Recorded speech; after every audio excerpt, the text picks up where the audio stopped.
राधे राधे दोस्तों, महाभारत में विदुर क्यों नहीं लड़े? लेकिन वीडियो में आगे बढ़ने से पहले एक छोटी सी रिक्वेस्ट है। अगर आपने ये चैनल अभी तक सब्सक्राइब नहीं किया है तो सबसे पहले सब्सक्राइब कर ले ताकि सनातन धर्म से जुड़ी सारी जानकारियां आप तक सबसे पहले पहुंच सके। कमेंट्स बॉक्स में प्यार भरा राधे राधे लिखकर आपकी हाजिरी अवश्य दे। चलिए वीडियो करते हैं स्टार्ट। ये तो सब जानते ही हैं कि महाभारत के युद्ध में पांडवों की जीत हुई थी और कौरवों को हार का मुंह देखना पड़ा था। मगर महाभारत के इस युद्ध से पहले की कहानी के बारे में काफी कम लोग ही जानते होंगे। जी हाँ, महाभारत की कहानी में विदुर भी थे जो काफी शक्तिशाली थे, लेकिन इतने शक्तिशाली होने के बावजूद भी विदुर ने महाभारत के युद्ध में नहीं लिया भाग। और इसके पीछे की वजह क्या है ये आज हम आपको बताएंगे। दरअसल विदुर के बारे में ऐसा कहा जाता है कि वे धर्मराज के अवतार थे और अगर वो चाहते तो इस युद्ध में अपने धनुष से पूरी सेना को एक ही बार में खत्म कर सकते थे। तो चलिए अब आपको विदुर से जुड़ी इस कहानी के बारे में विस्तार से बताते हैं। बता दें कि विदुर असल में धृतराष्ट्र और पांडु के भाई थे तथा कौरवों और पांडवों के काका थे। वहीं अगर हम विदुर के जन्म की बात करें तो हस्तिनापुर के नरेश शांतनु और उनकी पत्नी सत्यवती के 2 पुत्र हुए थे जिनके नाम चित्रांगन और विचित्र वीर्य थे। मगर अफसोस कि दोनों पुत्रों के बचपन में ही उनके पिता का देहांत हो गया और फिर दोनों पुत्रों का पालन पोषण भीष्म द्वारा किया गया। यहाँ गौर करने वाली बात यह है कि भीष्म शांतनु की पहली पत्नी गंगा से उत्पन्न हुए थे। इसके बाद शांतनु ने सत्यावती की सुंदरता से आकर्षित होकर उससे विवाह किया था, लेकिन विवाह से पहले सत्यावती के पिता ने यह शर्त रखी थी कि शांतनु के बाद सत्यावती से पैदा हुआ पुत्र ही राजा का पद ग्रहण करेगा, न कि उनकी पहली पत्नी गंगा का पुत्र राजा का पद ग्रहण करेगा। बहरहाल शांतनु ने इस शर्त को मानकर सत्यावती से विवाह कर लिया और भीष्म ने अपने पिता के वचन को निभाते हुए उम्र भर शादी ही नहीं की और अपने पिता की दूसरी पत्नी के बच्चों का बहुत प्यार से पालन पोषण किया। फिर जब चित्रांगन बड़े हुए तब भीष्म ने राजा का पद उन्हें सौंप दिया, लेकिन अफसोस कि कुछ समय बाद गंधर्वों से युद्ध के दौरान चित्रांगन की मृत्यु हो गई। हालांकि इसके बाद विचित्र वीर्य भी युवा अवस्था में पहुंच चुके थे, तो ऐसे में भीष्म ने उनका विवाह करने की सोची।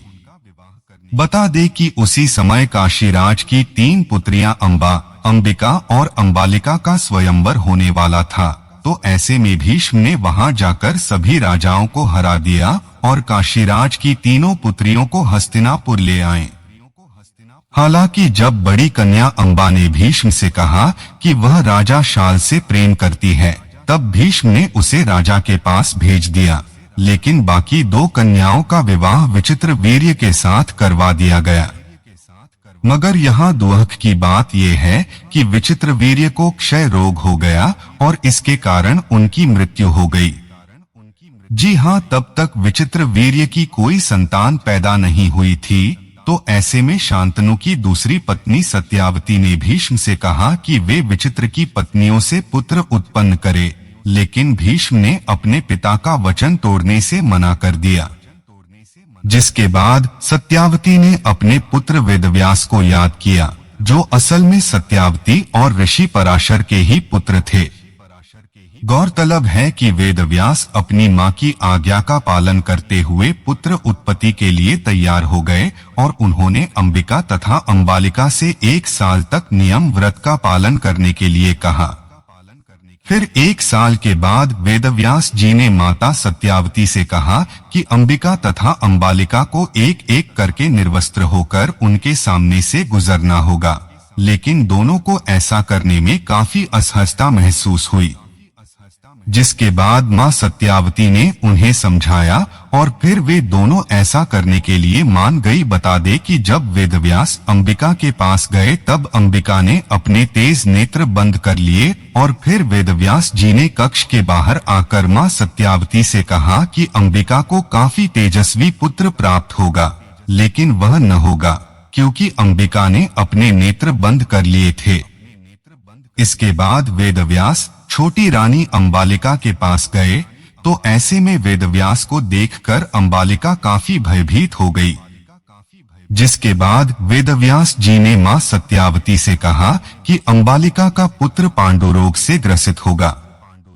बहरहाल ये सब सुनकर मां सत्यावती को काफी दुख हुआ और फिर इसके बाद मां सत्यावती ने अंबालिका को दोबारा वेदव्यास जी के सामने जाने के लिए कहा। इस बार रानी ने खुद की बजाय अपनी दासी को ऋषि वेदव्यास के सामने भेज दिया और वह दासी वेदव्यास के सामने जाकर बिल्कुल भी नहीं घबराई। जिसके बाद वेदव्यास जी ने मां सत्यावती से कहा कि इस दासी से उत्पन्न हुआ पुत्र नीतिवान और वेदों का ज्ञानी होगा। गौरतलब है कि वेदव्यास जी की कही बात के अनुसार अंबिका से धृतराष्ट्र, अंबालिका से पांडु और उस दासी से विदुर का जन्म हुआ। यहाँ गौर करने वाली बात यह है कि ऋषि मांडव्य के श्राप के कारण विदुर ने दासी पुत्र के रूप जन्म लिया और आगे चल वह धृतराष्ट्र के मंत्री बने। जी विदुर धर्म का पालन करते थे और वे चाहते थे कि धृतराष्ट्र भी धर्म के मार्ग पर ही चले, मगर अफसोस कि ऐसा नहीं हुआ और फिर धृतराष्ट्र जब भी पांडवों के अहित की बात करते थे तब विदुर ही उन्हें समझाते थे। बहरहाल पांडवों का पक्ष लेने के कारण दुर्योधन विदुर से ईर्ष्या करता था और लक्षागृह के षड्यंत्र के समय भी विदुर युधिष्ठिर को सावधान किया था तथा उन्हें इससे बचने की युक्ति भी बताई थी। बता दे कि विदुर जी के पास एक बहुत ही शक्तिशाली और चमत्कारी धनुष था जो उन्हें खुद भगवान कृष्ण जी से प्राप्त हुआ था। ऐसे में अगर वे चाहते तो इस धनुष से